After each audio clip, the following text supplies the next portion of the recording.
Deux questions pour Jean Sibilia, avec vous, Cécile, alors justement. Oui, bien sûr, parce qu'on parle beaucoup de tests et les gens s'inquiètent beaucoup, Jean Sibilia. On parle de cette caméra thermique. Est-ce qu'elle serait forcément très efficace et pourquoi ne pas l'utiliser massivement à l'entrée, par exemple, des hôpitaux ou à l'entrée des supermarchés, par exemple ? Si toutefois elle était efficace. Merci Cécile. Oui, beaucoup utilisé dans les pays asiatiques pour une raison simple, c'est qu'ils étaient prêts après l'épidémie du SARS en 2003 et en fait ils avaient toute une procédure de surveillance et d'organisation que nous n'avons pas en fait. On n'a pas mis en place de façon préventive cette infrastructure. Alors il faut aussi rappeler que détecter la température n'est pas spécifique, mais en période d'épidémie, vous pouvez imaginer qu'une grande majorité des gens avec une hyperthermie, c'est-à-dire de la fièvre, plus de 38 sont des gens qui potentiellement sont infectés sans le savoir. Donc c'est une façon parmi d'autres.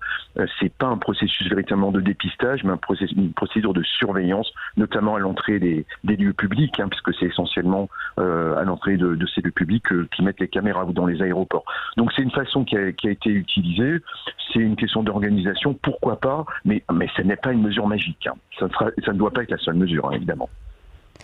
Alors, on vous parlait hier des femmes enceintes qui continuent à poser des questions. Et l'une d'elles nous dit « J'ai lu que les péridurales ne pourraient être distribuées faute d'anesthésistes ». Oui, merci pour cette question. Pour rassurer les patientes, je me suis renseigné auprès de mes amis obstétriciens et notamment du secrétaire général de la Société française. Il m'a confirmé que non dans le bon sens, c'est-à-dire qu'il y aura toujours des anesthésistes pour faire les péridurales. Donc ne vous inquiétez pas, les hôpitaux continuent l'activité. Vous savez, l'activité non Covid se poursuit, notamment dans des domaines indispensables, la chirurgie d'urgence, la médecine d'urgence et évidemment le suivi des femmes enceintes. Donc rassurez-vous, on pourra continuer à faire des péridurales.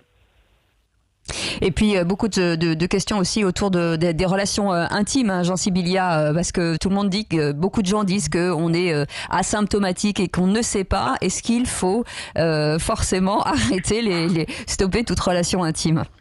Alors ça a été beaucoup évoqué. Alors il y a deux types de réponses. Je pense que en période de confinement, de toute façon, on est confiné parfois à deux. Je crois qu'il n'est pas question de rompre l'intimité des relations et le plaisir qu'on peut avoir à partager de bons moments. Donc évidemment que non. Et ben voilà. En période de confinement, je crois que profiter aussi de ces moments-là, c'est au contraire. C'est des moments de rapprochement aussi. Il faut le dire avec une petite note d'humour. Mais plus sérieusement, évidemment. C'est du bon sens médical, que tout rapprochement et rupture de la barrière de proximité, notamment dans une relation intime, il est difficile de garder, sauf exception, la barrière d'1m50. Donc vous imaginez bien que dans ces circonstances-là, ça va être compliqué. C'est compliqué. Il y a rupture de la barrière.